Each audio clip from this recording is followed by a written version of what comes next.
রাজাপাতে দুপুরে খাওয়া দাওয়াটা সেরে নিয়ে আমরা বাড়ি ফেরার পথে চলে এসেছি এক জৈন মন্দিরে। তো এই হচ্ছে শ্রী মহাবীর স্বামী মন্দির।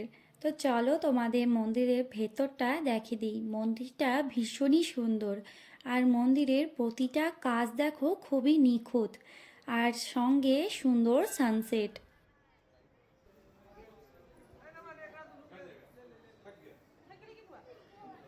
सज्जू इधर आ तो।